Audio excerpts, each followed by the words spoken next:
2025년 봄, 경남 사천. 저는 공장 앞에 서서 손에 땀이 차는 것을 느꼈습니다.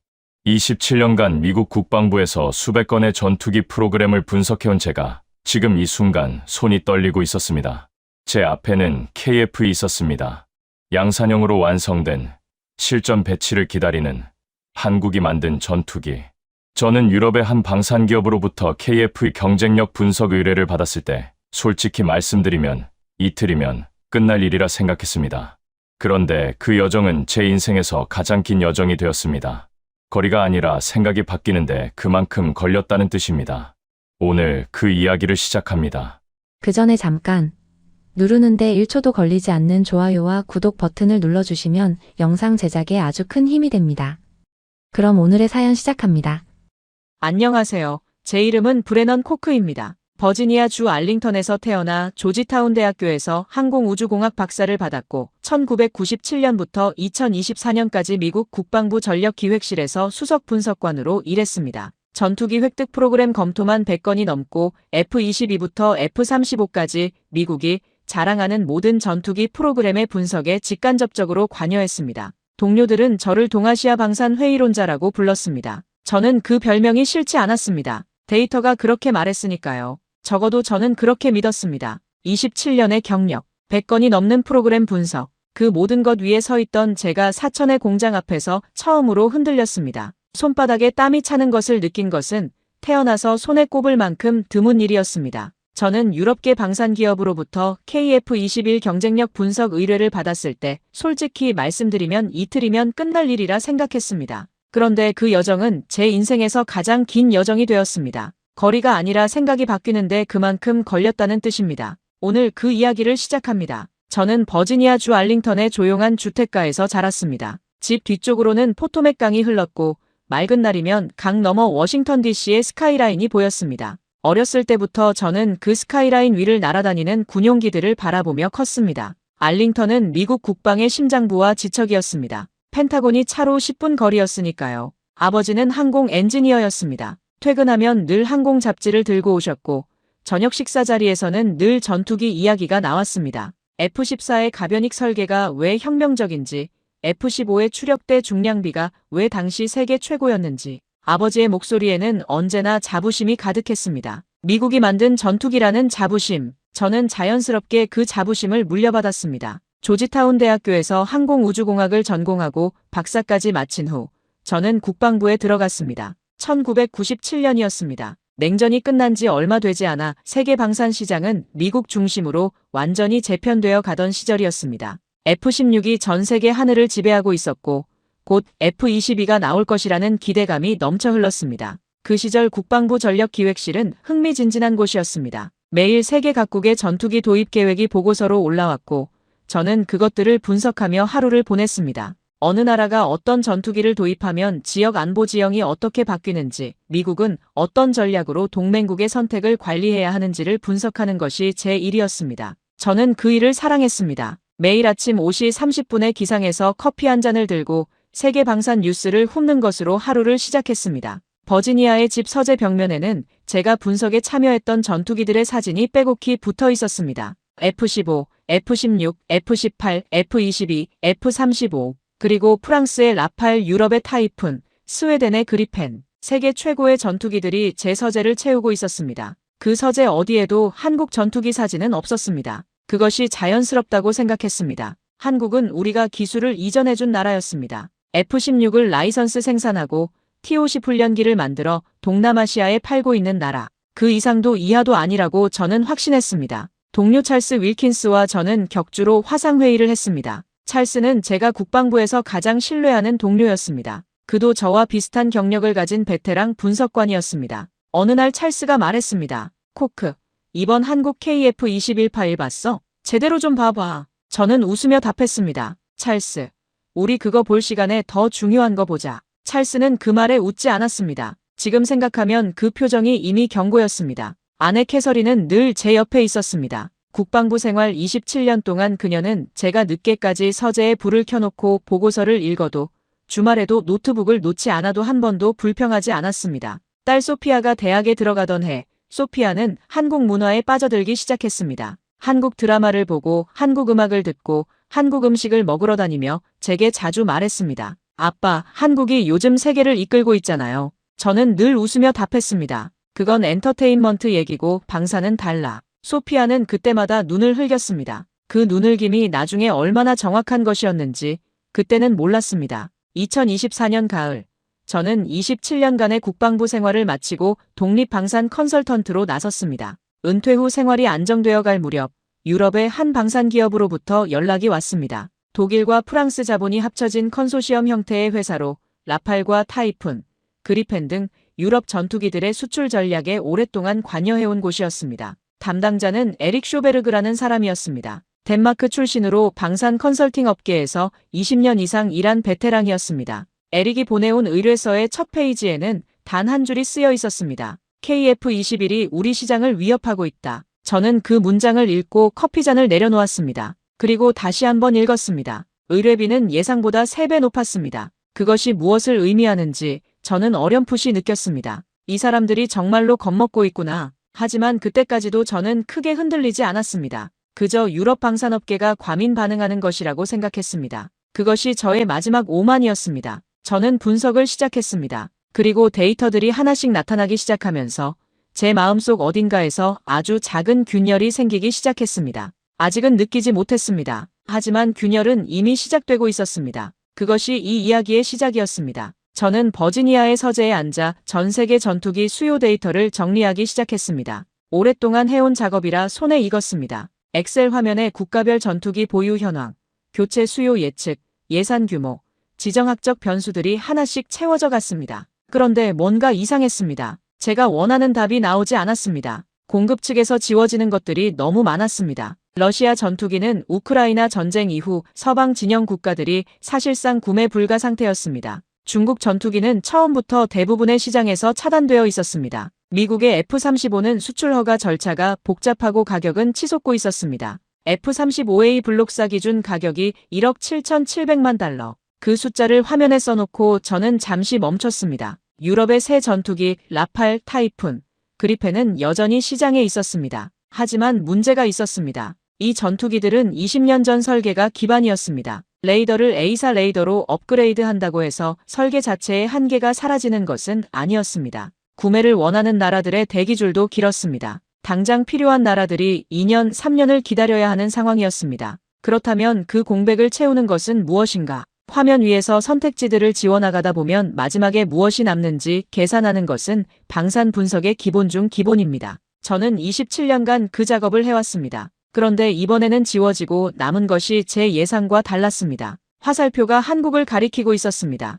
저는 화면을 끄고 창밖을 바라봤습니다. 포토맥 강이 보였습니다. 어렸을 때부터 봐온 그 강이었습니다. 저는 잠시 눈을 감았습니다. 이것은 단순한 분석 결과가 아니었습니다. 이것은 제가 27년간 가지고 있던 세계관에 대한 도전이었습니다. 저는 그 도전을 쉽게 받아들일 준비가 되어 있지 않았습니다. 그래서 저는 더 파고들기로 했습니다. 틀린 부분을 찾아내겠다는 심산이었습니다. 데이터가 틀렸다면 어딘가에 반드시 빠진 변수가 있을 것이었습니다. 하지만 파고들수록 화살표는 더 선명해졌습니다. 말레이시아 공군의 전력 현황을 분석했습니다. 러시아제 Su-30 플랭커 시리즈가 주력기로 있었습니다. 그런데 우크라이나 전쟁 이후 러시아제 전투기 부품 공급망이 빠르게 붕괴되고 있었습니다. 2030년이 되면 Su-30의 운용 자체가 사실상 불가능해질 것이라는 예측이 복수의 분석 기관에서 나오고 있었습니다. 말레이시아는 전투기 3종 세트가 동시에 노화 단계에 진입하고 있었습니다. 교체 수요가 폭발적으로 늘어날 것이 명확했습니다. 그리고 말레이시아는 이미 FA-50을 18대 계약한 상태였습니다.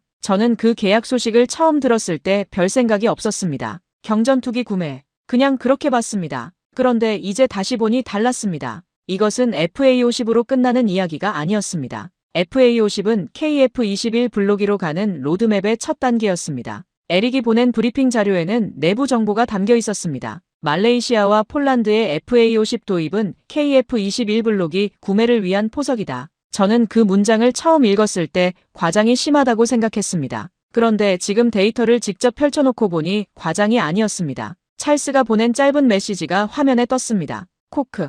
이 전투기 실물 보러 가야 할 것 같아. 저는 그 메시지를 보고 처음으로 손가락이 멈췄습니다. 가야 할 것 같았습니다. 아내 캐서린에게 말했습니다. 한국에 가봐야 할 것 같아. 캐서린은 잠시 저를 바라보더니 물었습니다. 그 한국 전투기 때문에요?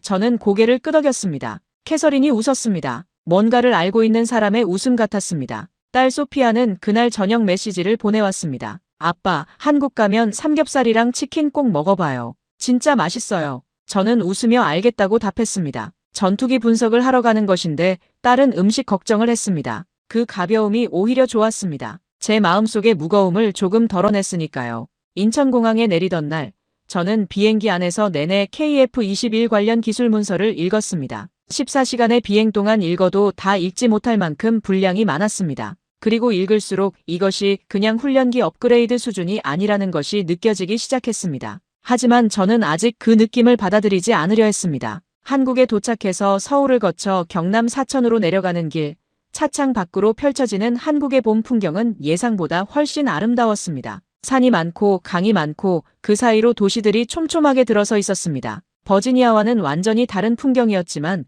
묘하게 낯설지 않았습니다. 무언가 단단하고 부지런한 기운이 느껴지는 땅이었습니다. 사천에 도착한 것은 저녁 무렵이었습니다. 숙소에 짐을 풀고 창밖을 내다보니 멀리 공장 쪽에서 불빛이 보였습니다. 밤이 깊었지만 그 불빛은 꺼지지 않고 있었습니다. 저는 한참 그 불빛을 바라봤습니다. 저는 그것이 무엇을 의미하는지 아직 알지 못했습니다. 하지만 그 불빛이 내일 제게 보여줄 것들이 제 27년을 바꿀 것이라는 것은 그때 이미 어딘가에서 느끼고 있었는지도 모릅니다. 다음 날 아침, 저는 한국항공우주산업공장으로 향했습니다. 안내를 맡은 사람은 박성준 박사였습니다. 처음 만났을 때 그는 완벽한 영어로 자신을 소개했습니다. 매사추세츠 공과대학교 항공우주공학 박사. 미국에서 7년을 공부하고 한국으로 돌아와 KF-21 개발에 참여하고 있다고 했습니다. 저는 순간 표정이 굳었습니다. 이 사람은 내가 나온 수준과 같은 곳에서 공부한 사람이었습니다. 편견이 한 겹 벗겨지는 느낌이었습니다.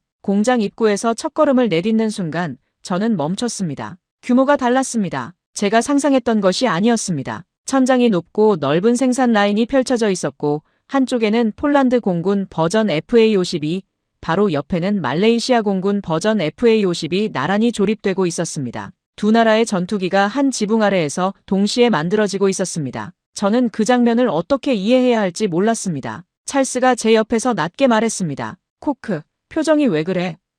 저는 답하지 못했습니다. 생산 라인 한쪽 벽면에 한국어로 큰 글씨가 적혀 있었습니다. 박성준이 조용히 통역해줬습니다. 우리가 만든 것이 하늘을 지킨다. 저는 그 문장을 듣고 잠시 아무 말도 하지 않았습니다. 27년간 저는 그 문장을 미국 공장에서만 봤습니다. 이제 그것이 한국의 공장 벽에 적혀 있었습니다. 오전 내내 공장을 돌아봤습니다. 박성준은 세심하게 모든 것을 설명해줬습니다. 생산 속도, 품질 관리 시스템, 인력 구성, 협력업체 네트워크. 저는 질문을 많이 했습니다. 27년간 단련된 분석가의 눈으로 허점을 찾으려 했습니다. 그런데 허점이 보이지 않았습니다. 오히려 예상보다 높은 수준에 자꾸 막혔습니다. 점심은 공장 근처의 작은 식당에서 먹었습니다. 박성준이 안내한 곳이었습니다. 처음 먹어보는 한식이었습니다. 된장찌개와 생선구이, 그리고 여러 가지 반찬들. 딸 소피아가 맛있다고 했던 음식들이 어떤 것인지 이제 조금 알 것 같았습니다. 음식은 깊고 따뜻했습니다.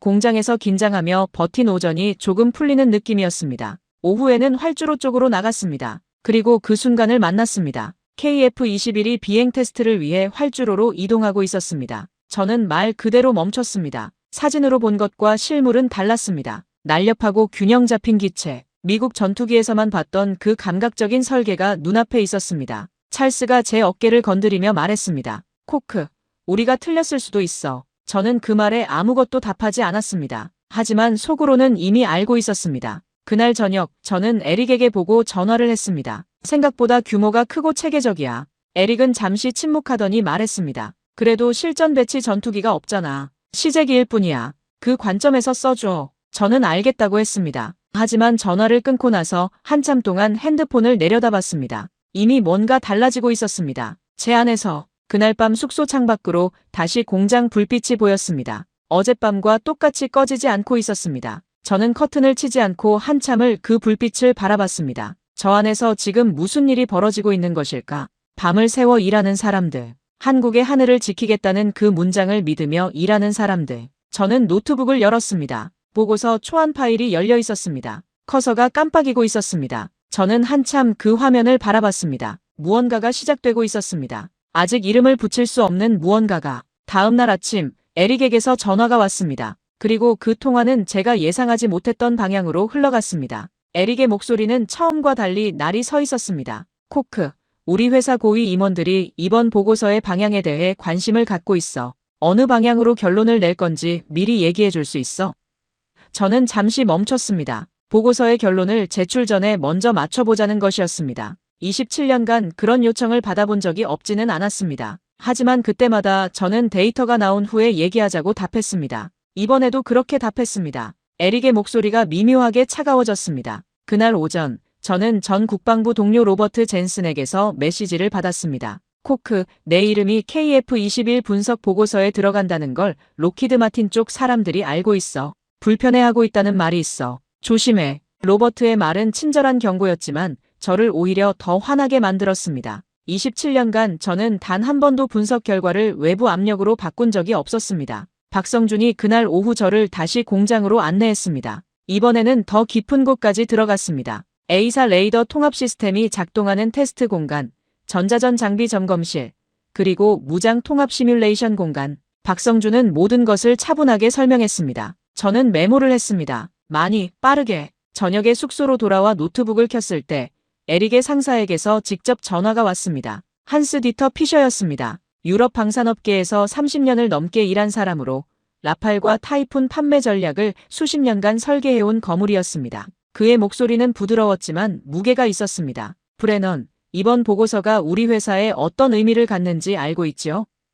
저는 알고 있습니다라고 답했습니다. 한스 디터가 말을 이었습니다. 이 보고서 이후에 당신 커리어에 대해서도 생각해봤으면 해요. 직접적인 협박은 아니었습니다. 하지만 그 뜻은 분명했습니다. 저는 전화를 끊고 창밖을 바라봤습니다. 공장 불빛이 여전히 켜져 있었습니다. 오늘 밤도 꺼지지 않을 것이었습니다. 찰스가 전화로 물었습니다. 코크, 괜찮아? 저는 괜찮아라고 답했습니다. 찰스가 말했습니다. 코크, 이게 단순한 분석 의뢰가 아니야. 유럽 방산이 얼마나 KF-21을 위협으로 보는지 이제 알겠어. 저는 오랫동안 아무 말도 하지 않았습니다. 27년간 저는 분석가였습니다. 데이터를 보고 쓰는 사람. 그런데 지금 저는 데이터가 가리키는 방향과 외부의 압력 사이에서 처음으로 선택을 강요받고 있었습니다. 저는 그날 밤 잠을 자지 않았습니다. 노트북 화면 앞에 앉아 밤새 KF-21의 기술 데이터를 다시 읽었습니다. A사 레이더 성능 수치, 최대 속도 마하 1.8 작전 반경 2900km, 탑재 무장 목록. 읽을수록 이 전투기가 단순히 서방과 러시아 전투기 사이의 빈틈을 채우는 수준이 아니라는 것이 명확해졌습니다. 새벽 4시, 박성준이 보낸 짧은 메일이 도착했습니다. 브레넌 씨, 혹시 아직 깨어 계시면 내일 아침 일찍 만나서 커피 마시며 얘기 나누고 싶습니다. 저는 즉시 답했습니다. 새벽에 아직 일하고 있는 건가요? 박성준이 답했습니다. 저뿐만 아닙니다. 여기는 늘 이렇습니다. 새벽 4시에도 일하는 사람들. 꺼지지 않는 공장 불빛. 저는 그 불빛이 단순한 근무 시간이 아니라는 것을 그때 처음으로 이해했습니다. 그것은 신념이었습니다. 다음 날 아침 박성준과 공장 근처 카페에서 만났습니다. 그가 가져온 커피는 아메리카노였습니다. 저도 아메리카노를 마셨습니다. 처음으로 전투기 이야기가 아닌 이야기를 나눴습니다. 박성준은 자신이 왜 미국에서 공부를 마치고 한국으로 돌아왔는지 이야기했습니다. 미국에 있을 때 정말 좋은 대우를 받았습니다. 좋은 연구 환경, 좋은 급여. 하지만 언젠가부터 제가 하는 연구가 미국의 하늘을 지키는 데 쓰인다는 것을 알았습니다. 저는 제가 지키고 싶은 하늘이 따로 있었습니다. 저는 커피잔을 내려놓고 그를 바라봤습니다. 어떤 사람인지 처음으로 제대로 보는 느낌이었습니다. 그날 오후에는 예상치 못한 만남이 있었습니다. 공장 근처 식당에서 점심을 먹다가 맞은편 테이블에 앉은 노인과 눈이 마주쳤습니다. 박성준이 가볍게 인사를 건넸습니다. 이종철 부장님입니다. 저희 회사에서 가장 오래 일하신 분이에요. 올해 정년이세요. 이종철은 저를 바라보며 번역기를 꺼냈습니다. 그리고 화면에 한국어를 입력해 저에게 내밀었습니다. 화면에는 이렇게 적혀 있었습니다. 30년 전에 미국 전문가들이 우리한테 했던 말을 당신도 지금 하고 있었던 겁니다. 저는 숟가락을 내려놓았습니다. 반박할 수 없었습니다. 그 말이 너무 정확해서. 이종철은 지갑에서 낡은 사진 한 장을 꺼내 보여줬습니다. 흑백에 가까운 오래된 사진이었습니다. 공장 앞에서 작업복을 입은 사람들이 줄지어 서서 찍은 단체 사진이었습니다. KT-1 초도 비행 성공 당시 사진이라고 했습니다. 사진 속 젊은이들의 얼굴에는 피로와 자부심이 함께 담겨 있었습니다. 저는 그 사진을 한참 바라봤습니다. 이종철이 다시 번역기에 문장을 입력했습니다. 그때도 다들 우리는 못 만든다고 했습니다. 근데 만들었습니다. 그리고 마지막으로 한 문장을 더 입력했습니다. 좋은 보고서 쓰세요.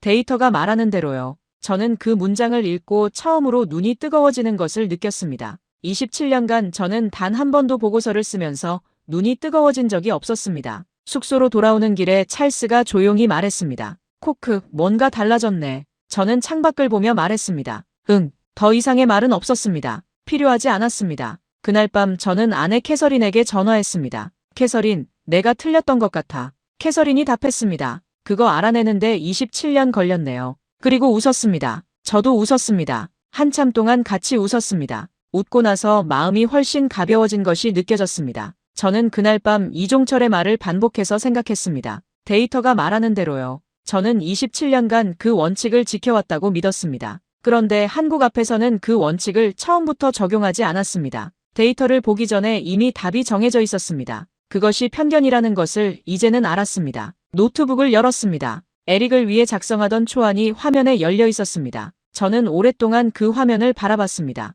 그리고 파일을 닫았습니다. 새 파일을 열었습니다. 이번에는 처음부터 다시 쓸 것이었습니다. 데이터가 말하는 대로. 다음 날부터 저는 완전히 다른 태도로 작업을 시작했습니다. 박성준의 도움으로 KF-21 블록1 양산 라인에 대한 더 깊은 접근이 허가됐습니다. A사 레이더 통합 데이터, 전자전 장비 성능 수치, 무장 통합 테스트 결과들이 하나씩 제 손에 들어왔습니다. 저는 처음부터 틀을 다시 잡았습니다. 전 세계 전투기 시장에서 현재 구매 가능한 선택지를 정직하게 나열했습니다. F-35A 블록사는 1억 7,700만 달러, KF-21 블록2는 1억 1,200만 달러, 차이는 6,500만 달러였습니다. 이것이 단순한 가격 차이가 아니라는 것을 이제는 알았습니다. KF-21 블록2를 도입하는 나라는 이후 KF-21 블록3, 즉 한국형 스텔스 전투기로 자연스럽게 이어질 수 있는 로드맵을 함께 사는 것이었습니다. 반면 F-35는 미국의 수출 통제 아래에서 움직여야 했습니다. 전 세계 F-16 운영국 목록을 작성했습니다.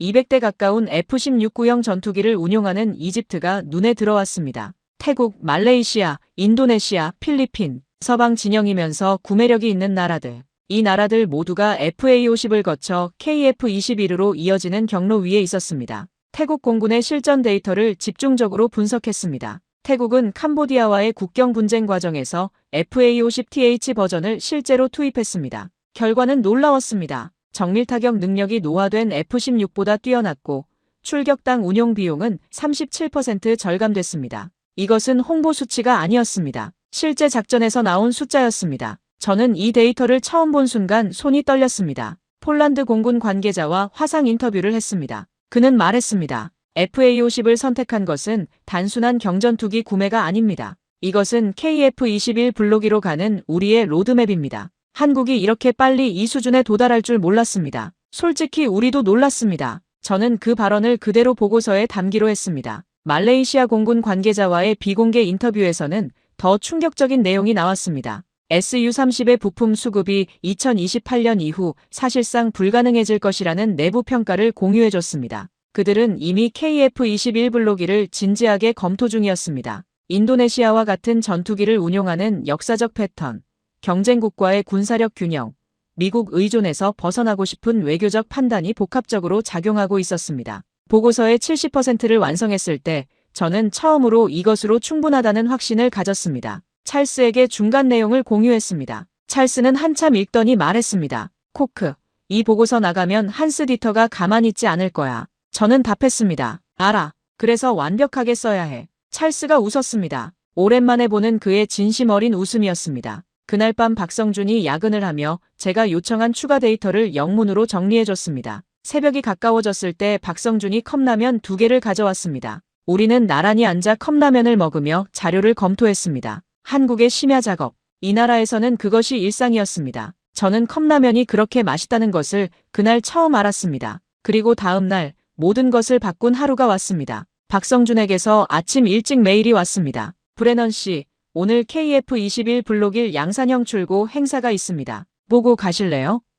저는 즉시 답했습니다. 가겠습니다. 행사장은 사천 공장 야외 공간에 마련되어 있었습니다. 한국 정부 관계자들과 군 관계자들, 공장 직원들과 그 가족들이 자리를 채우고 있었습니다. 이른 봄의 햇살이 행사장 위에 가득 쏟아지고 있었습니다. 그리고 그 햇살 속에 KF-21이 모습을 드러냈습니다. 저는 말 그대로 멈췄습니다. 양산형으로 완성된 실전 배치를 기다리는 KF-21이 햇빛 아래 모습을 드러내는 순간 저는 숨을 잊었습니다. 사진으로 보던 것과는 완전히 달랐습니다. 실물은 달랐습니다. 군더더기 없이 정리된 기체의 선들, 날카롭고 균형 잡힌 형태, 태극 마크가 선명하게 새겨진 수직 꼬리날개. 27년간 저는 이런 순간을 미국에서만 경험했습니다. 록히드 마틴의 공장에서, 보잉의 경납고에서. 그런데 지금 그 순간이 경남 사천에 있었습니다. 연단에서 한국어로 연설이 진행됐습니다. 박성준이 조용히 통역해줬습니다. 우리의 하늘을 우리 손으로 지킨다. 저는 그 문장을 듣는 순간 공장 벽에서 본 그 문장이 떠올랐습니다. 같은 문장이었습니다. 한국인들에게 이 문장은 구호가 아니었습니다. 그것은 신념이었습니다. 한국 공군 조종사가 처음으로 KF-21에 탑승하는 장면이 펼쳐졌습니다. 저는 그 순간 눈물이 날 것 같았습니다. 아니, 솔직히 말씀드리면 눈물이 났습니다. 워싱턴에서 온 냉정한 미국 분석가가 한국의 공장 마당에서 눈물을 흘렸습니다. 찰스가 제 옆에서 아무 말도 하지 않았습니다. 그도 같은 것을 느끼고 있었을 것입니다. 행사장 한쪽에서 이종철 부장이 보였습니다. 그의 곁에는 30년을 함께 일한 동료 엔지니어들이 있었습니다. 이종철은 조용히 눈물을 훔치고 있었습니다. 그 모습을 보는 순간 저는 이 전투기가 무엇인지 완전히 이해했습니다. 이것은 금속과 회로로 만든 기계가 아니었습니다. 이것은 수십 년간 불 꺼지지 않는 공장에서 일한 사람들의 이야기였습니다. 30년 전 미국 전문가들에게 못 만든다는 말을 들으면서도 포기하지 않은 사람들의 이야기였습니다. 1950년 잿더미에서 시작해 한 세대 한 세대 쌓아 올린 나라의 이야기였습니다. 저는 행사장을 나오며 전화기를 꺼냈습니다. 보고서 파일을 열었습니다. 제출 버튼 위에 손가락을 올렸습니다. 손이 떨리지 않았습니다. 저는 버튼을 눌렀습니다. 보고서가 전송됐습니다. 제목은 이것이었습니다. KF-21 세계 방산 시장의 새로운 지형. 찰스의 메시지가 왔습니다. 한마디였습니다. 잘했어. 저는 하늘을 올려다봤습니다. 사천의 파란 하늘 위로 KF-21의 엔진 소리가 멀어져 가고 있었습니다. 저는 그 소리를 오래 들었습니다. 보고서를 제출한 것은 오전이었습니다. 에릭에게서 전화가 온 것은 2시간 후였습니다. 에릭의 목소리는 처음부터 달아올라 있었습니다. 코크, 이건 우리가 원한 보고서가 아니야. 이게 어떤 결과를 가져올지 알아?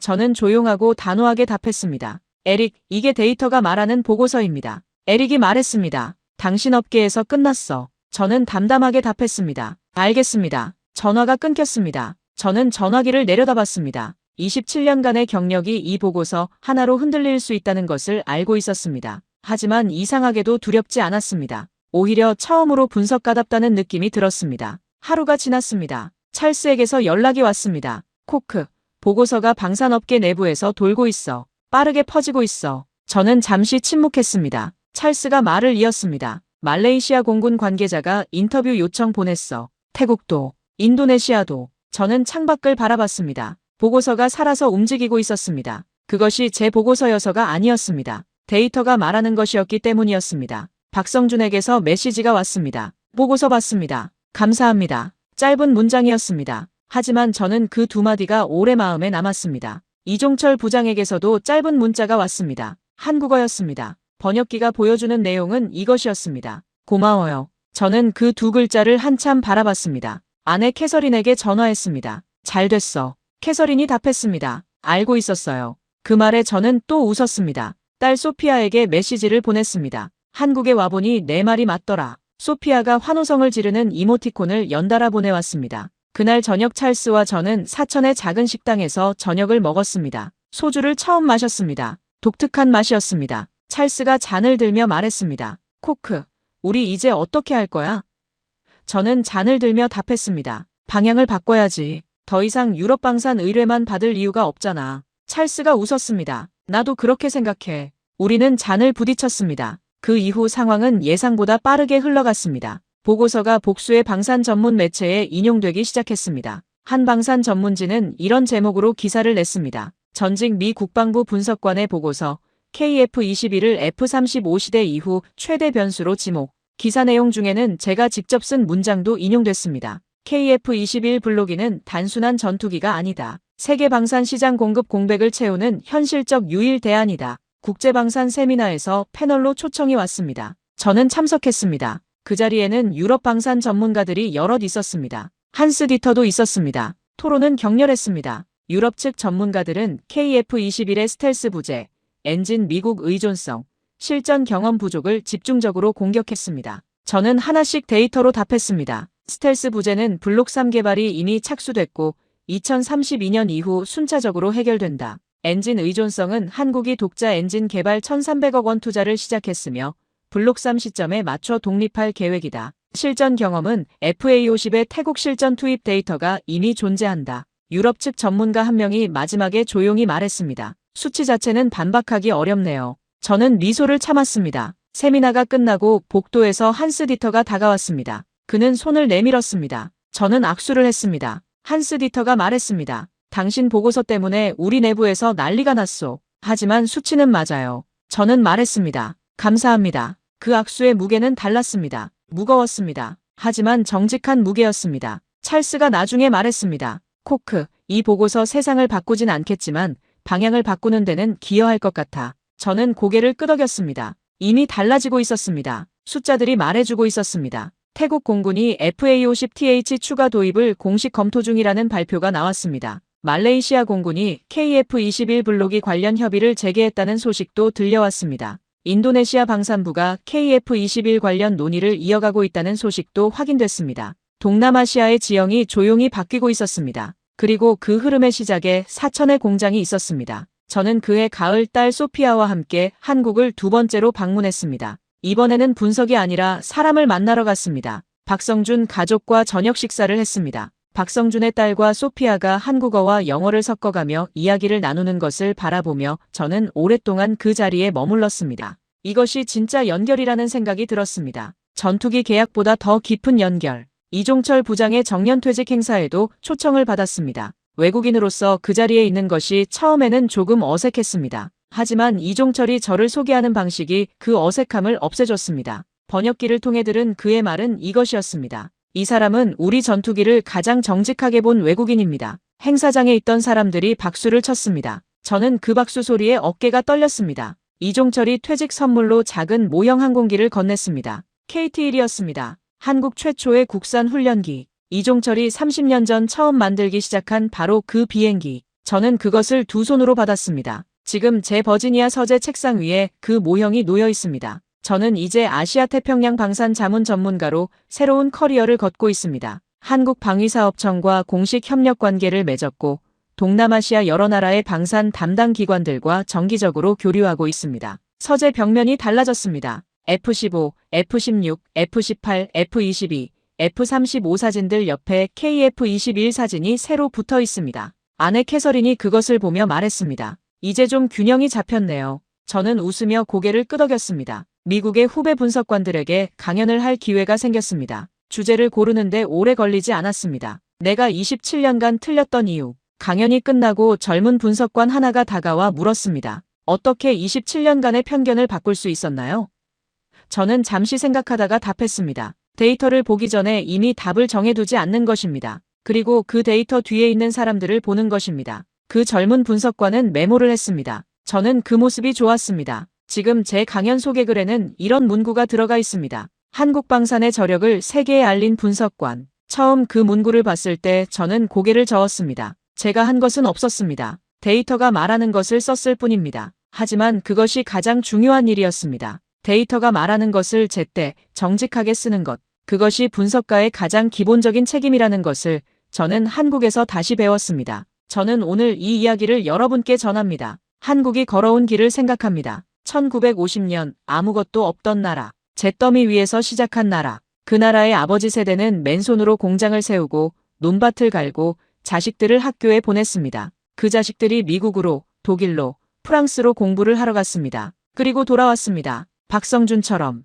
그 돌아온 사람들이 또 다음 세대를 키웠습니다. 70년이 지났습니다. 그 70년의 끝에 KF-21이 있습니다. 저는 이종철 부장이 눈물을 훔치던 장면을 잊을 수가 없습니다. 30년을 바쳐 만든 전투기가 햇빛 속에 서 있는 것을 보던 그 눈물. 그것은 기쁨의 눈물이면서 동시에 감사의 눈물이었습니다. 자신들이 첫 삽을 뜬 씨앗이 이렇게 자랐다는 것에 대한 감사. 여러분의 아버지 세대가 이룬 것이 지금 세계의 하늘을 날고 있습니다. 저는 미국 국방부에서 27년을 일했습니다. 세계 최고의 전투기들을 곁에서 봐왔습니다. 하지만 지금 이 순간 가장 감동적인 전투기는 KF-21입니다. 성능 때문이 아닙니다. 그 전투기가 담고 있는 이야기 때문입니다. 아무도 믿어주지 않을 때도 만들었습니다. 못 만든다고 했을 때도 만들었습니다. 27년간 저 같은 사람들이 무시했을 때도 만들었습니다. 그리고 결국 만들었습니다. 이 이야기가 감동적으로 다가오셨다면 좋아요와 구독 부탁드립니다. 한국의 기적을 더 많은 분들이 알 수 있도록 이 영상을 공유해 주시면 정말 감사하겠습니다.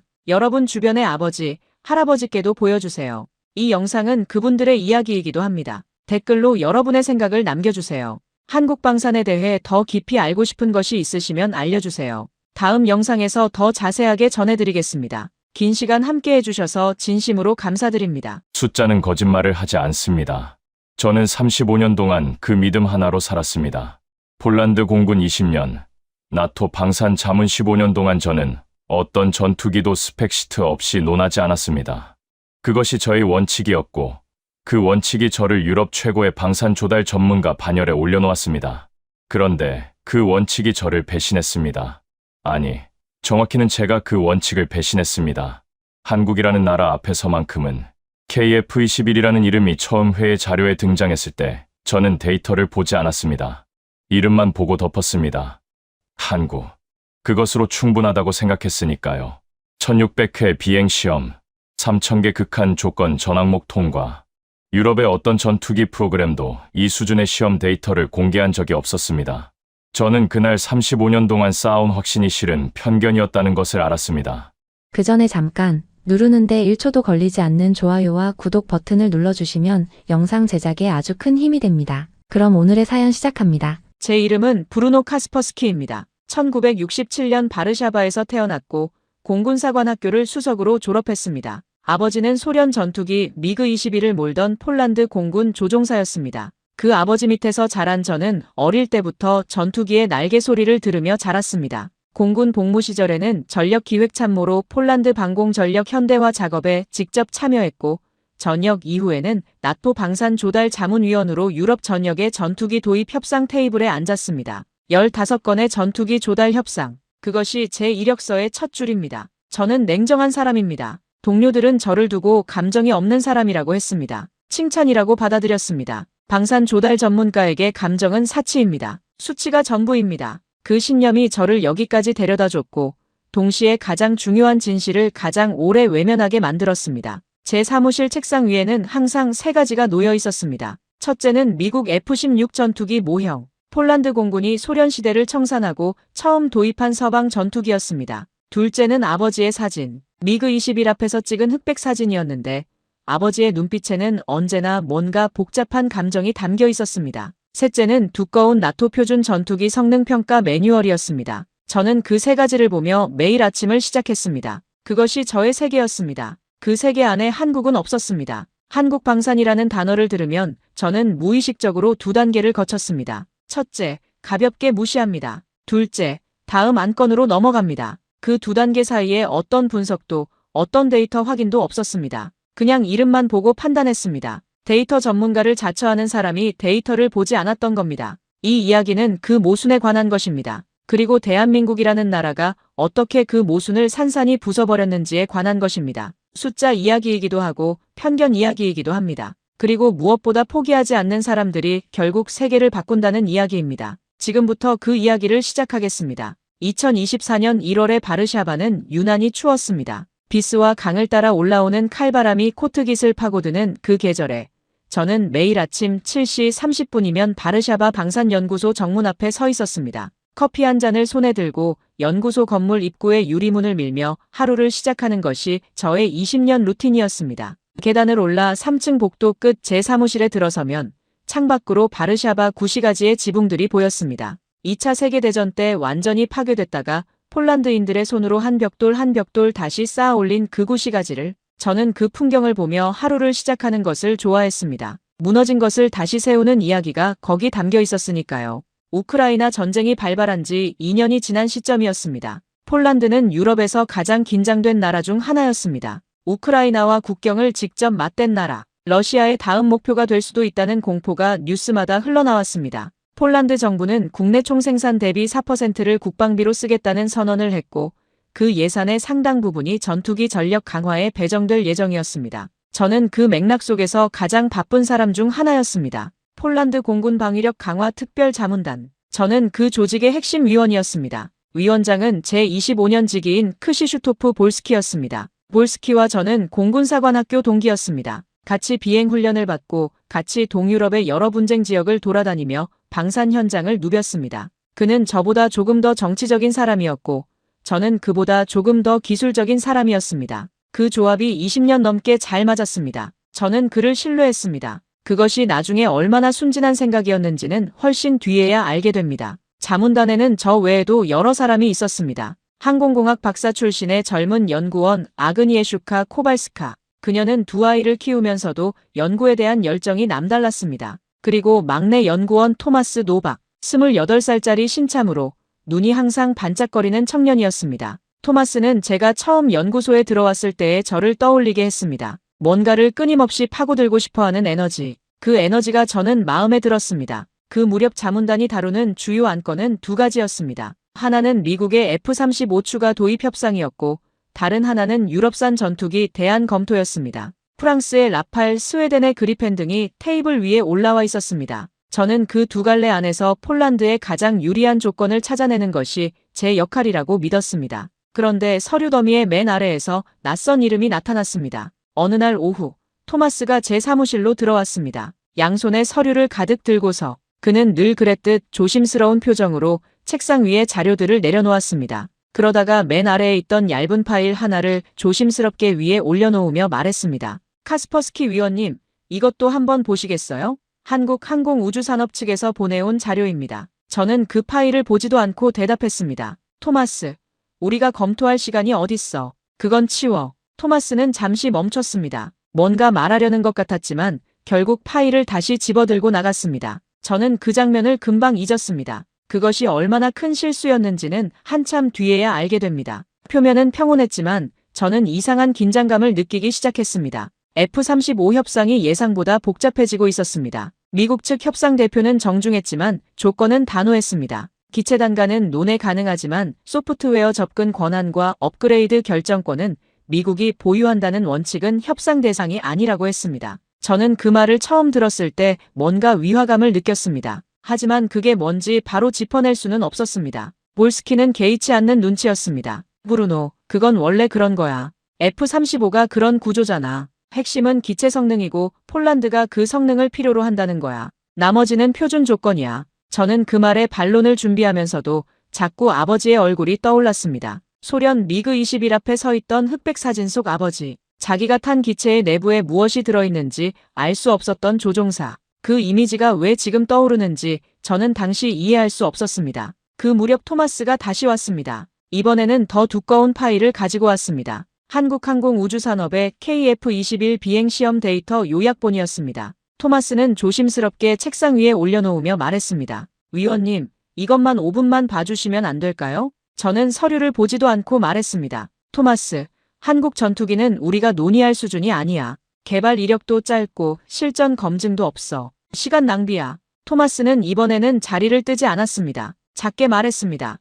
위원님, 비행시험 횟수가 1600회입니다. 저는 그 순간 잠깐 멈칫했습니다. 하지만 이내 고개를 저었습니다. 나중에 봐. 나중에 봐. 그 말이 얼마나 공허한 말인지 저는 그때 몰랐습니다. 그러나 등줄기 어딘가에서 이상한 서늘함이 기어 올라오는 것을 느꼈습니다. 뭔가 중요한 것을 놓치고 있다는 본능적인 신호였는데 저는 그것을 무시했습니다. 그날이 왔습니다. 2024년 3월 4일 오전 10시 바르샤바 국방부 2층 회의실에 자문단 전체가 모였습니다. 안건은 F-35 추가 도입 협상 조건 검토였습니다. 저는 전날 밤 자료를 검토하면서 미국 측이 제시한 조건서의 특정 항목에 빨간 줄을 그어두었습니다. 업그레이드 결정 조항, 소프트웨어 접근 제한 조항, 수출 제어가 요건 조항, 3가지였습니다. 회의가 시작되고 약 40분이 지났을 때 미국 방산업체 대표가 최종 조건서를 테이블 위에 내려놓았습니다. 저는 그 문서를 펼쳐 표시해 두었던 3가지 항목을 확인했습니다. 그리고 입을 열었습니다. 이 조항들은 폴란드의 작전 주권을 사실상 제한합니다. 전투기 업그레이드 시기와 방향을 우리가 결정할 수 없다는 뜻입니다. 이건 재검토가 필요합니다. 회의실이 잠시 조용해졌습니다. 볼스키가 저를 보았습니다. 그 눈빛이 저에게 뭔가를 경고하고 있었지만 저는 계속했습니다. 폴란드 공군이 자국 영공을 방어하기 위해 우리 전투기를 언제 어떻게 업그레이드할지 결정할 수 없다면 그것은 진정한 의미의 방위 전력이 아닙니다. 미국 측 대표는 미소를 유지하며 답했습니다. 카스퍼스키 위원님, 이건 모든 F-35 도입 국가에 동일하게 적용되는 표준 조건입니다. 일본, 영국, 호주 모두 같은 조건으로 운용하고 있습니다. 저는 속으로 생각했습니다. 그래서 괜찮다는 말인가? 모두가 같은 굴레 안에 있으니 괜찮다는 말인가? 그 순간이었습니다. 아버지의 미그 21이 다시 떠올랐습니다. 소련이 만든 전투기를 타면서 소련의 허락 없이는 아무것도 고칠 수 없었던 그 조종사들. 브랜드는 달라졌지만 구조는 같았습니다. 그 깨달음이 위장을 쥐어짜는 것처럼 불편했습니다. 회의가 끝나고 볼스키가 저를 불렀습니다. 브루노, 너무 예민하게 굴지 마. 정치적 현실이 있어. 그날 밤 집에 돌아와서 저는 서랍 안에 잠들어 있던 서류 하나를 꺼냈습니다. 토마스가 두고 간 KF-21 자료였습니다. 심장이 쿵쾅거렸습니다. 이게 뭔가 싶어서 꺼낸 게 아니었습니다. 다른 선택지가 없는 건지 확인하고 싶어서 꺼낸 것도 아니었습니다. 그냥 그날 회의실에서 느꼈던 불쾌한 감각을 떨쳐내고 싶었습니다. 첫 페이지를 넘겼습니다. 그리고 멈췄습니다. 처음에는 인정하고 싶지 않았습니다. 자료를 보면서도 저는 계속 반론을 찾았습니다. 수치가 과장됐을 거야. 홍보용 자료니까. 실제 비행 성능과 시험 환경이 다를 거야. 저는 35년 경력의 전문가답게 비판적 시각을 유지하려고 했습니다. 하지만 페이지를 넘길수록 그 반론들이 하나씩 힘을 잃어갔습니다. 1600회 비행시험. 이 숫자는 과장이 아니었습니다. 날짜별, 항목별, 조건별로 세분화된 시험 기록이 빼곡하게 정리되어 있었습니다. 폴란드 전투기 도입 역사에서 제가 검토해온 어떤 기종도 이 수준의 투명한 시험 데이터를 공개한 적이 없었습니다. 다음 날 출근해서 저는 야레크 비에우로프스키를 찾아갔습니다. 저와 함께 나토 자문 활동을 15년 해온 동료였습니다. 저는 조심스럽게 말을 꺼냈습니다. 야레크, KF-21 비행 시험 데이터 봤어? 수치가 좀 이상한 것 같은데. 야레크는 커피잔을 들다가 잠깐 멈추더니 웃었습니다. 그냥 웃는 게 아니라 소리내어 웃었습니다. 브루노, 설마 한국 전투기 이야기하는 거야? 진심으로? 그 웃음이 얼마나 오래 귓속에 맴돌았는지 모릅니다. 저는 아무 말도 하지 못하고 돌아왔습니다. 직업적 자존심이 상했습니다. 하지만 데이터는 거기 있었습니다. 나를 보라고. 외면하지 말라고. 며칠이 지났습니다. 저는 혼자 조용히 추가 자료를 모으기 시작했습니다. 한국이 K9 자주포와 K2 전차를 폴란드 육군에 납품한 이후의 만족도 보고서. 그 보고서는 이미 제 책상 위에 있었습니다. 납기 준수율 100%, 정비 지원 응답 시간 평균 24시간 이내, 부품 수급 계획 준수율 97%. 저는 그 숫자들을 여러 번 읽었습니다. K9은 이미 폴란드 육군의 핵심 화력이 되어 있었습니다. 저는 그것을 알고 있었지만 항상 다르게 생각했습니다. 지상 무기와 전투기는 다르다고. 그런데 정말 다른가? 납기를 지키는 능력, 지원 시스템의 신뢰성, 비용 구조의 투명성. 이것은 지상 무기에서도 하늘의 무기에서도 동일하게 요구되는 덕목 아닌가. 그 생각이 저를 불편하게 했습니다. 무언가 오래된 벽이 조금씩 흔들리는 느낌이었습니다. 그때 아그니에슈카가 제 사무실에 들어왔습니다. 조심스러운 표정으로 말했습니다. 볼스키 위원장님이 위원님 요즘 행동이 이상하다고 하시더라고요. 혹시 무슨 일 있으세요? 저는 괜찮다고 했습니다. 하지만 등에서 식은땀이 흘렀습니다. 2024년 3월 17일 오전 10시. 저는 그날을 결코 잊지 못합니다. 자문단 전체 회의 도중 미국 국무부 공식 공문이 전달됐습니다. F-35 추가 수출 조건 최종 확정안이었습니다. 저는 그 문서를 받아들고 첫 페이지를 읽었습니다. 2번 읽었습니다. 3번 읽었습니다. 소프트웨어 접근 권한 전면 미국 보유, 업그레이드 일정 및 사양 결정권 미국 보유, 폴란드 자체 무장 통합 시 미국의 사전 승인 필요, 수출 제어가 요건 강화. 저는 그 공문을 테이블 위에 내려놓으며 말했습니다. 이건 전투기 구매 계약이 아닙니다. 폴란드 방공 체계를 미국이 관리하겠다는 계약입니다. 볼스키가 저를 보았습니다. 이번에는 경고가 아니었습니다. 차갑고 분명한 메시지였습니다. 브루노, 이 자리에서 그런 말 하는 거 아니야. 하지만 저는 멈출 수가 없었습니다. 크시슈토프, 당신도 보이잖아. 이건 폴란드 공군이 자국 전투기를 자율적으로 운용할 수 없게 만드는 조항이야. 우리 아버지 세대가 소련 미그기에 묶여있던 것과 구조가 같아 회의실이 완전히 조용해졌습니다. 20명의 시선이 전부 저를 향했습니다. 미국 측 대표는 미소를 거두었습니다. 볼스키의 얼굴은 굳어 있었습니다. 그날 이후 상황이 급변했습니다. 볼스키는 자문단 회의에서 제 발언권을 제한하기 시작했습니다. 제가 요청한 추가 자료 요청이 처리되지 않았습니다. 저는 처음으로 외톨이가 된 느낌을 받았습니다. 그리고 그날 저녁, 토마스가 제 메일함에 파일 하나를 보내왔습니다. 한국항공우주산업이 제공하는 해외 방산 관계자 공장 방문 프로그램 안내문이었습니다. 날짜는 2024년 4월 초, 경남 사천이었습니다. 저는 그 메일을 오래 들여다봤습니다. 그리고 닫았습니다. 그리고 다시 열었습니다. 처음에는 거절하려 했습니다. 경남 사천. 그 이름조차 생소했습니다. 한국 남부지방의 작은 도시. 거기서 뭘 볼 수 있을 것인가? 저는 스스로에게 물었습니다. 그리고 솔직하게 대답했습니다. 아무것도 없을 거라고. 하지만 이상하게도 메일 창을 닫을 수가 없었습니다. 다음 날 출근길에 딸 카타르지나에게 전화가 왔습니다. 카타르지나는 2년 전 한국의 연세대학교로 교환 학생을 다녀왔습니다. 그때 저는 왜 하필 한국이냐고 물었고 딸은 재미있을 것 같아서라고 했습니다. 저는 그냥 넘겼습니다. 아빠, 요즘 어때요? 바빠. 한국 관련 일하고 있어요? 저는 멈칫했습니다. 왜? 그냥요. 한국 사람들 이야기하면 생각나서요. 아빠, 한국 가면 공장 꼭 가봐요. 제가 교환학생 때 봤는데 그 사람들이 뭔가를 만들 때의 눈빛이 달라요. 무서울 정도로 집중해요. 저는 그 말을 흘려들으려고 했습니다. 그런데 이상하게 흘러가지 않았습니다. 그 주 수요일 헬리크 야후 오렉에게서 전화가 왔습니다. 헬리크는 제 나토 동료였는데 저보다 6개월 먼저 은퇴해서 현재는 독립 컨설턴트로 활동하고 있었습니다. 과장이 없는 사람이었습니다. 20년을 알아오면서 단 한 번도 뭔가를 부풀리거나 감정적으로 이야기하는 것을 본 적이 없는 사람이었습니다. 브루노, 한국 다녀왔어. 저는 순간 멈췄습니다. 사천 공장? 응. 브루노, 직접 눈으로 봐야 해. 말로는 설명이 안 돼. 헬리크가 그 말을 했을 때 저는 15초 동안 아무 말도 하지 못했습니다. 헬리크가 이런 말을 할 때는 진심일 때뿐입니다. 그것을 저는 알고 있었습니다. 그날 밤 저는 비행기 티켓을 예약했습니다. 인천행, 그리고 사천 연결편. 아내 조안나에게 말했습니다. 한국에 갔다 올게. 조안나는 잠시 멈추더니 고개를 끄덕였습니다. 잘 다녀와요. 그 짧은 말이 왜 그렇게 위로가 됐는지 모르겠습니다. 저는 그날 밤 35년 경력을 통째로 거는 느낌을 받으며 잠자리에 들었습니다. 한국에 가기 전 저는 철저히 준비했습니다. 감동받으러 가는 게 아니었습니다. 함정을 찾으러 가는 것이었습니다. 홍보용 수치와 실제 현장의 간극을 직접 확인하고 돌아와서 객관적인 보고서를 작성하는 것이 목표였습니다. 저는 공책 한 권을 꺼내 질문 목록을 빼곡하게 채웠습니다. 32가지 질문이었습니다. 납기 준수 이력의 근거 자료는 무엇인가?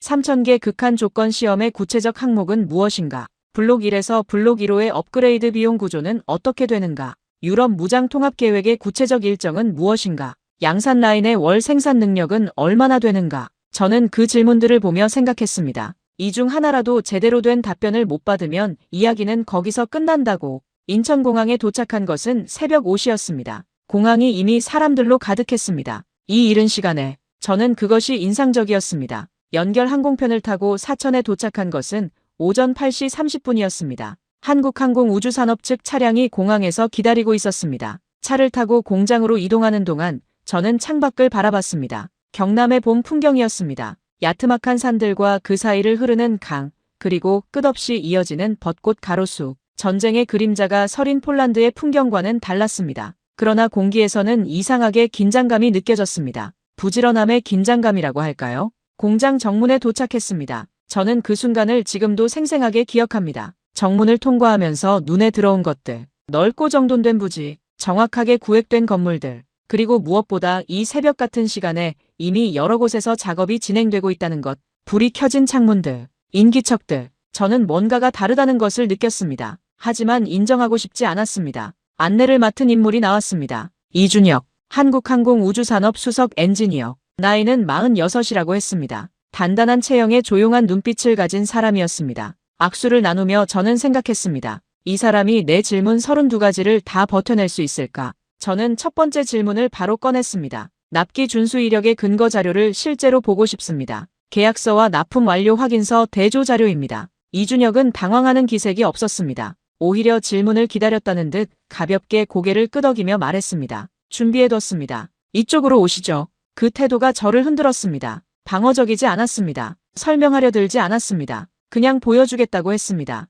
저는 그것이 자신감의 표현이라는 것을 직업적 본능으로 감지했습니다. 회의실에 앉아 자료를 펼쳤습니다. 이준혁이 꺼내놓은 것은 K9 자주포 폴란드 수출 전체 계약 이행 기록이었습니다. 1차 계약 2022년 8월 체결, 납기 2022년 12월 목표, 실제 납품 완료 2022년 12월 30일. 저는 그 날짜를 2번 확인했습니다. 목표 대비 달성률 100%, 이후 추가 계약 건들의 이행 기록도 동일했습니다. 한 건도 빠짐없이. 저는 물었습니다. 전쟁 중인 국가에 이 속도로 납품이 가능했던 비결이 뭡니까? 이준혁이 말했습니다. 양산 라인을 미리 준비했습니다. 주문이 들어오기 전에. 한국 기업은 약속을 먼저 생각하고 준비를 나중에 하지 않습니다. 준비를 먼저 해두고 약속을 합니다. 저는 그 말을 받아 적었습니다. 펜이 멈추지 않았습니다. 그리고 공장 견학이 시작됐습니다. KF-21 최종 조립 라인으로 들어서는 순간 저는 숨이 막혔습니다. 과장이 아닙니다. 실제로 그랬습니다. 눈앞에 기체들이 있었습니다. 조립 중인 기체, 완성 단계의 기체, 계측 장비에 연결된 기체, 서류에서 본 전투기가 실물로 내 눈앞에 있었습니다. 저는 20년 넘게 전투기 조달을 해왔지만 외국 전투기 공장에서 이렇게 가까이 기체를 본 것은 처음이었습니다. 미국 업체들은 이런 자리를 잘 만들지 않습니다. 라인을 걷는 동안 저는 이준혁에게 질문을 계속 던졌습니다. 두 번째 질문, 세 번째 질문. 이준혁은 흔들리지 않았습니다. 모든 질문에 수치로 답했습니다. 가끔은 제가 예상한 것보다 더 세밀한 답변을 했습니다. 저는 32가지 질문 목록에서 하나씩 표시해가며 생각했습니다. 이상하다. 함정이 없다. 라인 중간쯤에서 저는 낯선 얼굴들을 발견했습니다. 유럽 억양의 영어를 쓰는 사람들이었습니다. 체코, 그리스, 루마니아. 저는 이준혁에게 물었습니다. 저 사람들은요? 이준혁이 조용히 답했습니다. 도입 검토 중인 나라 관계자들입니다. 자주 오십니다. 저는 그 말을 듣고 멈췄습니다. 그 사람들의 눈빛이 보였습니다. 저와 같은 눈빛이었습니다. 진지하고 집중된. 그들도 저처럼 함정을 찾으러 온 것이겠지만 그 눈빛 속에는 이미 뭔가를 발견하고 놀란 사람의 표정이 섞여 있었습니다. 저는 생각했습니다. 나보다 먼저 여기 왔던 사람들이 있었구나. 내가 비웃는 동안 그들은 이미 진지하게 보고 있었구나. 그 자각이 부끄러움처럼 올라왔습니다. 점심 식사 시간이었습니다. 이준혁이 공장 식당으로 안내했습니다. 된장찌개와 비빔밥이 나왔습니다. 저는 한국 음식을 제대로 먹어본 것이 그때가 처음이었습니다. 맛이 깊었습니다. 단순히 짜거나 맵지 않고 여러 맛이 겹쳐져 있었습니다. 저는 그 맛을 느끼면서 묘한 생각을 했습니다. 이 음식처럼 여러 층이 쌓여 있는 것이구나 하고 이준혁이 밥을 먹으면서 조용히 말했습니다. 카스퍼스키 위원님, 오전 질문들이 꽤 날카로우셨어요. 제 직업이 그겁니다. 좋습니다. 오후에는 3000개 시험 항목 원본 자료 보여드리겠습니다. 저는 젓가락을 내려놓으며 물었습니다. 왜 이렇게 투명하게 공개합니까? 보통 이런 자료는 기밀 취급 아닌가요? 이준혁이 잠깐 생각하더니 답했습니다. 숨길 게 없으면 숨기지 않아도 됩니다. 그리고 저희는 상대방이 확신을 가지고 결정을 내리길 원합니다. 의심을 가진 채 계약하는 것보다 확신을 가지고 계약하는 것이 서로에게 낫습니다. 그 말이 이상하게 가슴에 박혔습니다. 유럽과 미국의 방산업체들과 20년을 협상하면서 저는 그런 말을 들어본 적이 없었습니다. 항상 조건과 계약, 제한과 통제의 언어였습니다. 이준혁의 말은 달랐습니다. 그 차이가 어디서 오는 것인지 저는 그때는 정확히 몰랐습니다. 오후 내내 자료를 검토했습니다. 3000개 극한 조건 시험 항목 원본, 온도 조건, 진동 조건, 전파 간섭 조건, 하중 조건, 각 항목마다 목표 기준과 실제 결과가 나란히 적혀 있었습니다. 저는 무작위로 항목을 집어 확인했습니다. 3번, 5번 모두 기준을 통과했습니다. 어떤 항목은 기준을 크게 상회했습니다. 저는 공책 32번째 질문에 마지막으로 표시를 했습니다. 32가지 모두 답변이 나왔습니다. 만족스러운 답변이. 공장을 나서면서 저는 이준혁에게 말했습니다. 내일도 와도 되겠습니까? 이준혁이 미소를 지었습니다. 기다리고 있겠습니다. 저는 호텔로 돌아와 헬리크에게 전화했습니다. 헬리크, 알겠어. 헬리크가 웃었습니다. 그러면 그렇지. 저는 침대에 앉아 한참 동안 창밖을 바라봤습니다. 사천의 밤하늘이었습니다. 별이 많았습니다. 바르샤바에서는 잘 보이지 않는 별들이었습니다. 저는 생각했습니다. 내가 지금 무엇을 보고 있는 것인가? 전투기 한 대를 보고 있는 것인가? 아니면 더 큰 무언가를 보고 있는 것인가? 다음 날 아침 이준혁이 추가로 보여준 것이 있었습니다. 항전 장비 개발 이력이었습니다. 레이더, 통신 장비, 전자전 장비. KF-21은 기체만 만든 것이 아니었습니다. 핵심 탑재 장비의 상당 부분을 자체 기술로 개발했습니다. 저는 그것이 얼마나 어려운 일인지 누구보다 잘 알고 있었습니다. 전투기 기체를 만드는 것과 그 안에 들어가는 전자장비를 독자 개발하는 것은 차원이 다른 이야기입니다. 이준혁이 말했습니다. KF-21은 단순히 비행기를 파는 게 아닙니다. 레이더 체계, 항전 장비, 정비 소프트웨어, 그리고 그것을 지속적으로 업그레이드할 수 있는 기술력까지 함께 가는 겁니다. 도입 국가가 우리 기술력 안에서 자신들의 결정을 내릴 수 있어야 합니다. 저는 그 말에서 뭔가 뼈아픈 대조를 느꼈습니다. F-35 계약서의 그 조항들, 소프트웨어 접근 권한 전면 미국 보유, 업그레이드 결정권 미국 보유, 그것과 이준혁이 지금 하는 말이 얼마나 대조적인지 저는 사흘을 머물렀습니다. 사흘 동안 보고 듣고 확인한 것들이 공책 2권을 채웠습니다.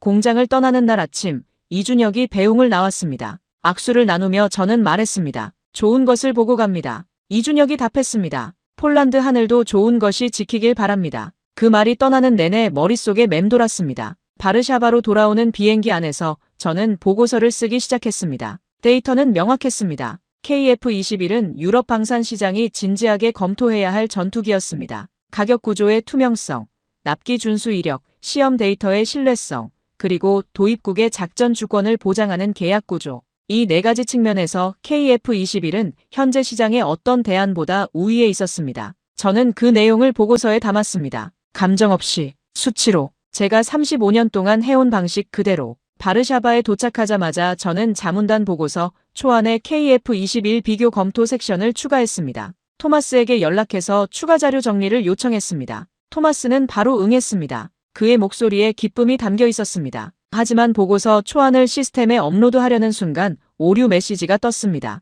접근 권한 없음. 저는 다시 시도했습니다. 같은 메시지였습니다. 보안팀에 문의했습니다. 시스템 오류라고 했습니다. 저는 그것이 시스템 오류가 아니라는 것을 알았습니다. 몰스키였습니다. 그리고 다음 날 상황은 더 나빠졌습니다. 자문단 회의가 소집됐습니다. 저는 공식 안건에 없이 소집된 회의임을 알았습니다. 회의실에 들어서자 볼스키가 저를 보며 말했습니다. 브루노, 자네 최근 행동에 대해 이야기해야겠어. 공식 업무 범위를 벗어난 단독 해외 출장, 자문단 검토 범위에 없는 외국 전투기 자료 수집, 그리고 승인받지 않은 보고서 초안 작성. 이건 절차 위반이야. 저는 볼스키를 보며 말했습니다. 크시슈토프, 이건 폴란드 방공 전력의 미래에 관한 문제야. 절차를 따지기 전에 내용을 봐야 해. 내용이 문제가 아니야. 자네가 자문단 전체를 대표하는 척 단독 행동을 한 것이 문제야. 그날 저녁 토마스에게서 문자가 왔습니다. 위원님, 저 오늘 해고됐습니다. 저는 그 문자를 읽고 의자에 주저앉았습니다.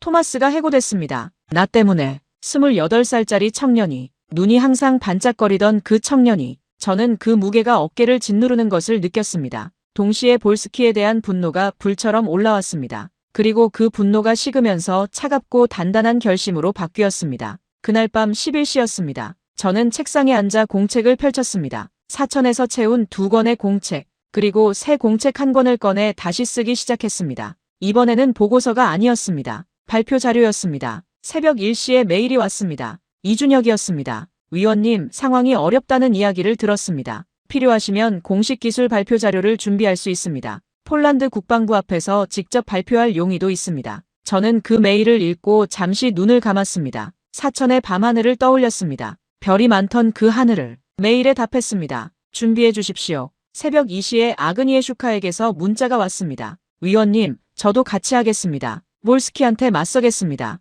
저는 그 문자를 보고 처음으로 가슴이 뜨거워졌습니다. 혼자가 아니었습니다. 조안나에게 메시지를 보냈습니다. 내일 큰일이 있을 것 같다고. 조안나가 바로 답했습니다. 당신을 믿어요. 그 3글자가 그날 밤 저를 버티게 했습니다. 2024년 4월 9일 오전 11시 43분 자문단 최종 보고서 발표 회의였습니다. 볼스키가 주재하는 회의였고 저는 공식적으로 그 자리에 초청받지 않았습니다. 하지만 저는 회의실 문 앞에 섰습니다. 손에는 이준혁이 보내온 자료와 제가 사천에서 채운 2권의 공책이 있었습니다. 3초. 저는 딱 3초 동안 멈췄습니다. 그 3초 동안 생각했습니다. 35년 경력이 끝날 수도 있다. 하지만 폴란드의 하늘이 잘못된 선택으로 묶이는 것보다는 낫다. 문을 열었습니다. 회의실 안 20명의 시선이 일제히 저를 향했습니다. 볼스키의 얼굴이 굳었습니다. 저는 앞으로 걸었습니다. 볼스키 위원장님, 폴란드의 하늘에 대해 10분만 이야기하겠습니다. 볼스키가 일어서며 말했습니다.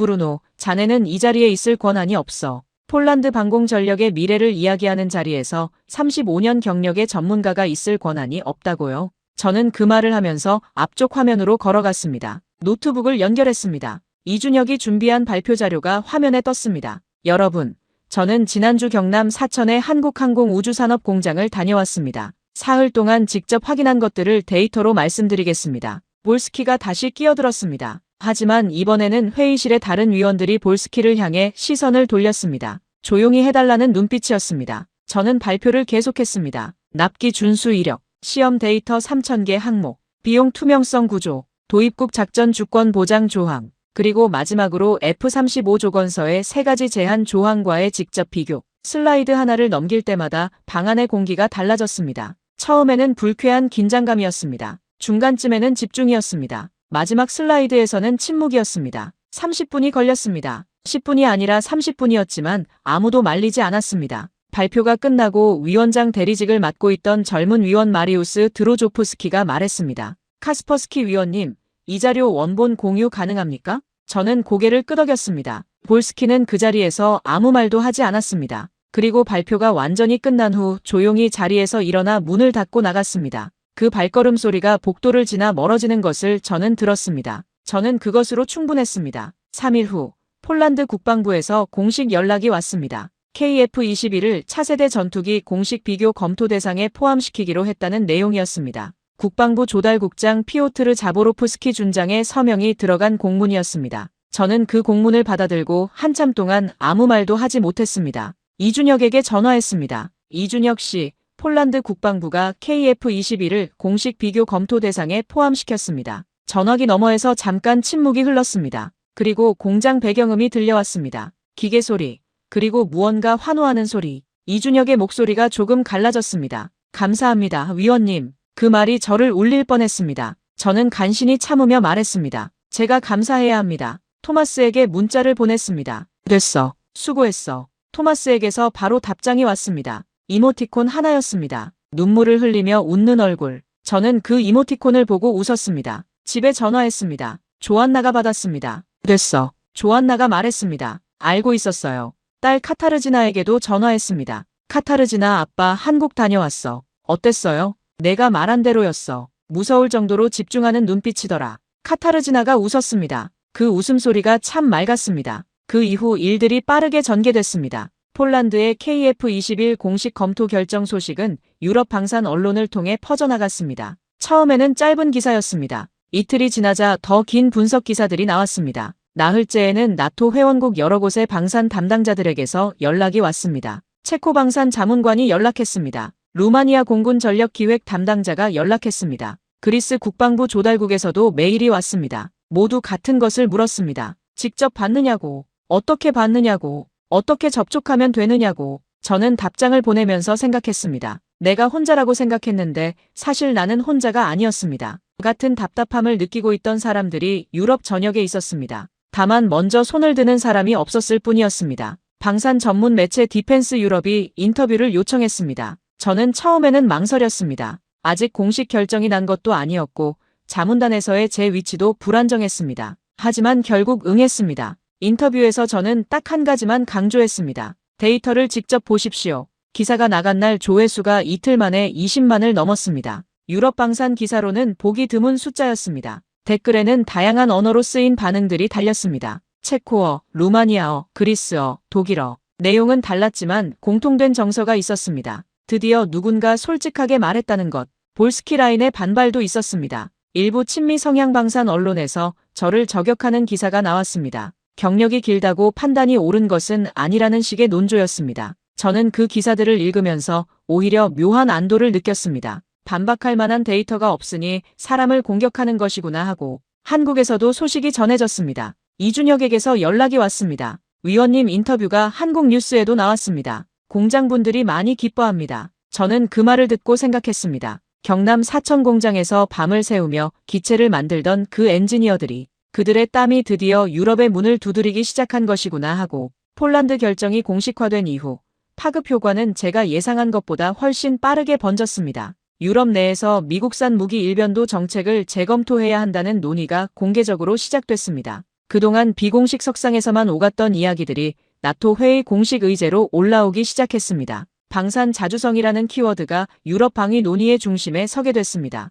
아랍에미리트에서도 움직임이 있었습니다. 원래 미국의 F-35를 도입하려 했다가 정치적 갈등으로 계약이 뒤집힌 나라였습니다. 차선책으로 검토하던 프랑스 라팔도 생산 종료와 지원 불확실성으로 고민이 깊던 상황에서 KF-21이 새로운 선택지로 부상했습니다. 아랍에미리트 관계자들이 사천 공장을 직접 방문했다는 소식이 들렸습니다. 말레이시아와 인도네시아에서도 유사한 관심이 이어졌습니다. 저는 나토 방산 협력 포럼의 기조 연설자로 초청받았습니다. 브뤼셀에서였습니다. 연단에 서면서 저는 생각했습니다. 1년 전의 나라면 이 자리에서 무슨 말을 했을까? 미국산 아니면 유럽산. 그 두 칸 안에서 이야기했을 것입니다. 지금은 다른 말을 할 수 있게 됐습니다. 저는 발표를 이렇게 시작했습니다. 유럽 방위의 미래는 선택지의 폭에 달려 있습니다. 그리고 그 선택지 중 하나가 지금 우리의 예상을 완전히 뒤바꾸고 있습니다. 발표가 끝난 후 청중의 질문이 이어졌습니다. 그 질문들의 수준이 달라져 있었습니다.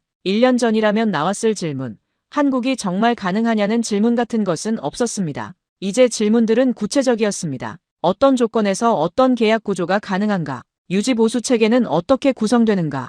유럽 현지 생산 협력 가능성은 얼마나 되는가? 그 질문들을 들으면서 저는 알았습니다. 세계가 달라지고 있다는 것을. 그 이후 한국항공우주산업이 유럽 현지 파트너십 구축을 위한 협의를 시작했다는 소식이 들렸습니다. 유럽 부품 공급 업체들과의 협력 논의, 유럽 내 정비 거점 설립 검토, 단순히 전투기를 수출하는 것을 넘어 유럽 방산 생태계에 뿌리를 내리려는 전략이었습니다. 저는 이준혁과 통화하면서 그 이야기를 들었습니다. 유럽이 저희를 파트너로 보기 시작했다는 것이 감사합니다. 저는 말했습니다. 유럽이 늦었습니다. 한국이 먼저 준비해왔던 것입니다. 이준혁이 조용히 웃었습니다. 그리고 지금의 저로 이야기가 이어집니다. 현재 저는 두 가지 역할을 하고 있습니다. 하나는 폴란드 국방부의 KF-21 기술 검토 자문위원입니다. 공식적인 자리입니다. 폴란드와 한국항공우주산업 사이의 기술 협의에서 양측의 언어를 연결하는 역할입니다. 다른 하나는 유럽 방산 관계자들에게 사천 공장을 직접 볼 것을 권유하는 비공식 역할입니다. 이건 돈을 받는 일이 아닙니다. 그냥 제가 그래야 한다고 느끼기 때문에 하는 일입니다. 볼스키는 조용히 자문단을 떠났습니다. 공식 발표는 없었습니다. 어느 날부터 그가 회의에 나타나지 않았고 나중에 개인 컨설팅으로 전환했다는 소식이 들렸습니다. 저는 그를 원망하지 않습니다. 그는 자신이 아는 세계 안에서 행동했던 것입니다. 저도 마찬가지였으니까요. 토마스 노박은 지금 독립방산연구소를 차렸습니다. 특화 분야는 동아시아 방산 기술 분석입니다. 28살에 시작한 그 연구가 이제 그의 직업이 됐습니다. 제가 그 사무실 개소식에 갔을 때 토마스가 말했습니다. 위원님이 그 서류 덮으셨을 때 저는 포기하지 않기로 했습니다. 저는 그 말을 듣고 아무 말도 하지 못했습니다. 아그니에 슈카는 지금 제 팀에서 함께 일하고 있습니다. 그녀의 항공공학 박사 지식이 기술협의에서 큰 역할을 하고 있습니다. 이준혁과는 지난달 바르샤바에서 처음으로 직접 만났습니다. 사천이 아닌 제 도시에서 바르샤바 구시가지의 오래된 레스토랑에서 저녁을 함께 먹었습니다. 저는 그에게 폴란드 전통 음식인 비고스를 대접했습니다. 이준혁은 맛있다고 했습니다. 저는 그것이 진심이라는 것을 알았습니다. 저녁을 마치고 나오면서 이준혁이 바르샤바 구시가지를 올려다봤습니다. 아름답네요. 전쟁 때 다 파괴됐던 곳을 다시 쌓아 올렸다고 하던데. 저는 말했습니다. 맞습니다. 폴란드 사람들이 한 벽돌씩 다시 쌓았습니다. 이준혁이 고개를 끄덕이며 말했습니다. 한국도 비슷한 것 같습니다. 그 말에 저는 할 말이 없었습니다. 아니, 할 말이 너무 많았지만 그날 밤은 그냥 그 침묵이 좋았습니다. 딸 카타르지나는 지금 한국어를 배우고 있습니다. 한국 방산 기업 취업을 목표로 하고 있다고 합니다. 처음 그 이야기를 들었을 때 저는 반대하려다가 멈췄습니다. 왜 반대하려 했는가? 편견 때문이었습니다. 또 다른 편견. 저는 그것을 알아챈 순간 웃었습니다. 잘해봐. 그것이 제가 딸에게 한 전부였습니다. 카타르지나가 웃으며 말했습니다. 아빠가 그렇게 말해줄 거 알았어요. 사무실 책상 위에는 이준혁이 선물한 한국 전통 청자 도자기가 놓여 있습니다.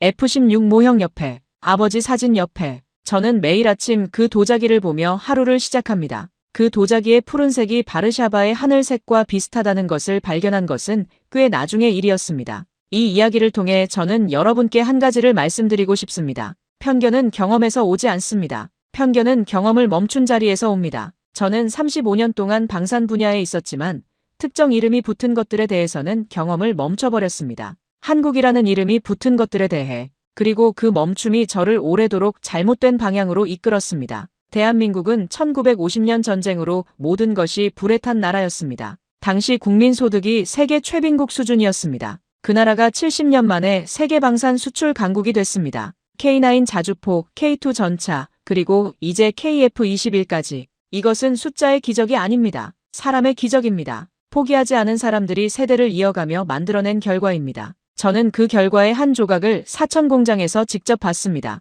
밤을 새우며 기체를 만드는 엔지니어들, 질문에 데이터로 답하는 수석 엔지니어, 약속한 날짜에 물건을 갖다 놓는 실행력. 그것이 전부였습니다. 특별한 마법이 있는 것이 아니었습니다. 다만 그것을 수십 년간 지속했다는 것이 특별한 것이었습니다. 지금 이 이야기를 보고 계신 여러분의 아버님, 할아버님 세대가 이룩한 것이 지금 세계를 바꾸고 있습니다. 전쟁의 폐허에서 자식들을 먹이기 위해 새벽부터 일하셨던 그분들의 땀이 지금 경남 사천의 공장 라인에 녹아 있습니다. 그 사실을 폴란드의 한 늙은 방산 전문가가 외국에서 더 실감하고 있다는 것이 조금 부끄럽지 않으신지요? 한국이 해낸 것은 전투기 하나의 수출이 아닙니다. 불가능을 가능으로 바꾼 나라의 이야기입니다. 그리고 그 이야기는 아직 끝나지 않았습니다. 저 브루노 카스퍼스키는 35년 경력보다 더 큰 것을 이 경험에서 배웠습니다. 용기 있게 틀릴 수 있는 사람만이 결국 옳아질 수 있다는 것을, 그리고 진실은 언제나 데이터 안에 있다는 것을, 다만 그 데이터를 직접 볼 용기가 필요할 뿐입니다. 이 영상이 마음에 드셨다면 좋아요와 구독 부탁드립니다. 여러분의 아버님과 할아버님 세대가 만들어온 이 위대한 이야기를 더 많은 분들께 전할 수 있도록 영상을 공유해주세요. 그리고 여러분이 느끼신 것들을 댓글로 남겨주시면 정말 감사하겠습니다. 끝까지 함께 해주셔서 진심으로 감사합니다.